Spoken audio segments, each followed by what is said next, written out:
민족 차별 비판과 사회적 연대감의 계기를 이루다. 조선인 의사들이 배출되어 자리를 잡아나가는 과정은 이들이 조선 전역의 지역사회에 개업을 하는 과정이기도 했다. 이들이 지역사회에서 자리를 잡아가게 되자 먼저 개업해 있던 일본인 의사들과 경쟁 구도가 형성되기도 했다. 조선 사람들은 아무래도 말이 통하는 조선인 의사를 찾기 마련이었다.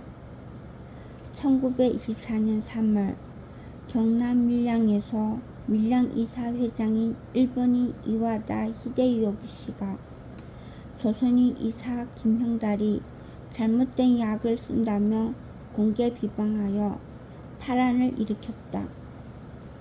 지역 의사계가 술렁였고 주민들은 불안해했다.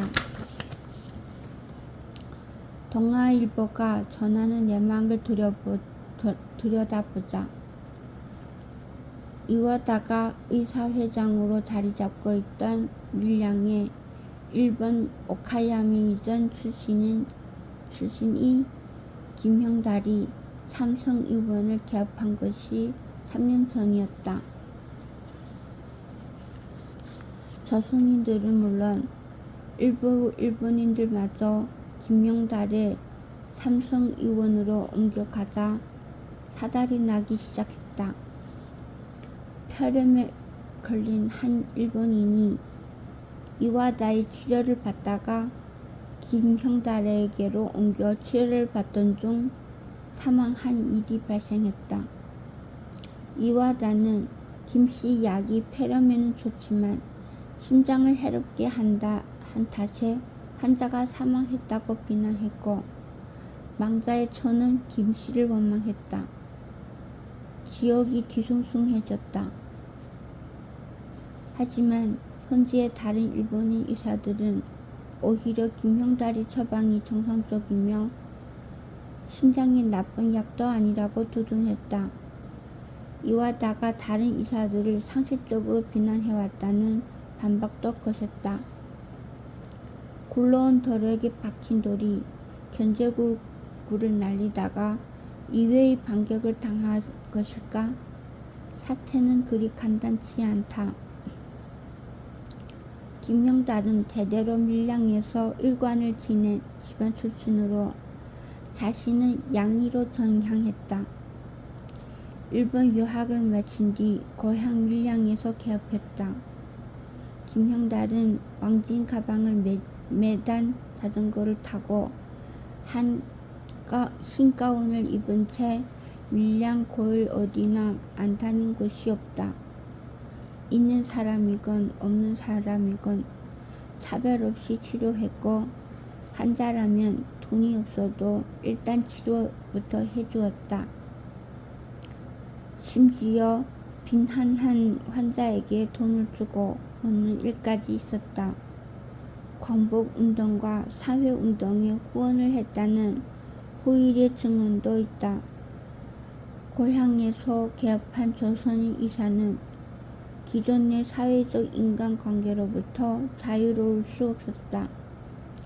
아니, 그 자신이 그런 밀도 높은 인간관계의 오랜 구성 부분이었다. 굴러온 돌은 일본인 의사들이었다. 공의를 두고서도 비슷한 갈등이 벌어졌다. 공의란 지역사회의 공중보건 업무에 종사하는 의사를 가리키는 말이니 요즘의 공중보건이라고 생각하면 된다. 일본의 개업인은 자신이 원하면 일본인 거주지에서 개업하는 방식으로 일본인 중심의 환자를 받을 수도 있었다. 하지만 의료 취약지에 주로 배치되는 공의는 그래서는 안 되었다. 공의는 그 역할상 일반 조선인과의 대면 접촉이 필수적이고 광범위해야 했다. 그런데 일본인 의사가 더 많은 의료인 구성과 일본인 공의를 우선시하는 위생행정 아래서 언제나 일본인 공의가 더 많았다. 일본인 공의들은 무시로 조선인을 차별하거나 무시하여 지방민의 원성을 샀다. 1934년 4월 16일 충청남도 서천군 서천면 교천리에서 강동희의 둘째 딸이 병증으로 새벽에 3명이 위독해졌다. 인구 9만의 서천에 의사는 고작 2명. 강동희는 그 지역의 일본인 공의 우에무라에게 달려가서 왕진을 요청했다. 우에무라는 그에게 조선인이냐고 묻더니 그렇다는 대답을 듣자 밤중에 조선인 집에는 왕진을 가지 않기로 하였다면서 거절했다. 지역사회의 높아지는 원성에 우에무라는 이렇게 해명한다. 새벽 2시라 아내가 나가서 물어보았으나 조선말이라 알아듣지 못하고 일본 사람을 데려오라 했던 것을 오해한 것인가 보. 일반의 불평이 있다는 것을 별 수 없다고 생각합니다. 조선중앙일보 1924년 4월 15일 공의는 아무래도 조선인이 좋을 수밖에 없었다. 1932년 경북 예천에서는 일본인 공의가 사직한 공석에 조선인 공의 임명을 요청하는 여론이 일어났다. 왜 그랬을까? 예천 읍내에 이미 조선인 이사가 경영하는 두 의원이 일반의 인기를 끌고 있으므로 평범한 이사로서는 이 성벽을 돌파하기 어려울 것이라는 게 이유였다. 동아일보 1932년 9월 17일 전북 1위에서는 조선인 공의 임명 반대운동을 벌이겠다는 1위 이사회의 결정에 항의해서 조선인 의사들이 이사회를 탈퇴하는 사건도 일어났다. 동아일보 1927년 5월 21일 관립의원이 의사 등 의료인이 대부분 일본인이다 보니 조선인 환자에 대한 차별도 중요한 이슈였다. 관립의원에서 가난한 환자에게 병원비를 면제 또는 할인해주는 치료의 대상자는 거의 99%가 조선인이었다. 실효 환자에 대한 차별은 곧 조선인 차별 사안이었다. 실효는 총독부가 내세우는 가장 큰 지적 중 하나였다. 여기서 차별 문제가 불거진다면 통치의 정당성이 훼손될 수도 있었다. 그런데도 실효 환자 차별 논란은 항상 불거졌다. 심지어 병원비를 내는 일반 조선인 환자에 대한 차별이 논란을 불러오는 경우도 있었다. 관립의원에서 일본인 입원 환자에게는 의사가 매일 찾아와 진찰하고 치료해주는 반면 조선인 환자에게는 8일 동안이나 간호부만 보내고 전혀 찾아오지 않는다거나 조선인 환자 침실 가리개를 뜯어내 일본인 환자의 침실에 설치하는 차별을 하고 있다는 식의 비판 기사가 이어졌다. 시대일보 1925년 6월 15일 사정이 이렇다 보니 관립의원의 조선인 의사를 채용해달라는 요구가 지역사회의 단골 쟁점이었다. 도립의원이나 불입의원은 규모도 크거니와 조선인이 절대 다수를 차지하던 실효 환자의 비중도 높았기 때문에 조선인 의사의 채용 문제가 중요했다.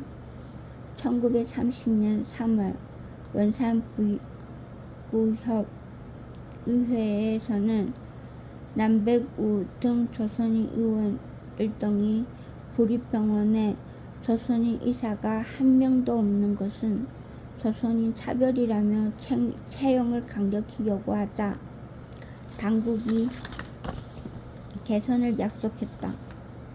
동아일보 1930년 3월 18일 1931년 3월 부산 부협의회 예산회의에서는 부의원 김장태가 부립순치병원에 조선인 의사가 한 명도 없다며 채용을 강력히 요구하였다. 이에 일본인 의원 나카지마가 병원 의사는 다 평등으로 환자의 병을 도와주는 것인데 특별히 일본 사람과 조선 사람을 구별하여 운운하는 것은 사상상으로 보아 재미스럽지 못하다고 논박하였다. 사상을 거론하며 위협한 느낌의 김장태는 분기했다. 부산 상업회의소 부회장 출신인 김장태는 부산 지역에 내로라 하는 친일적 자본가였다. 그런 그에게 사상 운운하니 발끈했을 것이다. 그 바람에 조선 사람과 일본 사람의 민족적 견해 대립으로 의장의 분위기는 잠옷 긴장한 빛을 띠었다. 동아일보 1931년 3월 27일 이런 갈등이 전국 여러 곳에서 일어났다. 민족차별이 문제가 되는 곳에서 조선인 의사와 환자는 의사 대 환자로 구별되기 전에 같은 조선인으로 인식되었다. 지역의 구체적인 의료위생상의 문제와 쟁점을 매개로 조선인 대 일본인이라는 대립구도가 생겼고 조선인 의사들과 주민들은 조선인으로서 연대감을 쌓았다. 각 지역 재해 현장에서 조선인 의사들은 구호받을 조직하여 현장에 나섰다. 1927년 함경남도 영흥과 전라남도 해남에서 발생한 에메틴 주사 후 사망사건처럼 일제 당국의 반발과 은폐 책임이 있는 인명피해 사건에는 진상조사단을 파견하여 격렬히 맞서기도 했다. 국가는 이민족에게 장악된 상황이었다. 조선인 의사들의 활동은 국가 없는 조선인들 사이에 사회적 연대를 이루는 하나의 계기가 되었다.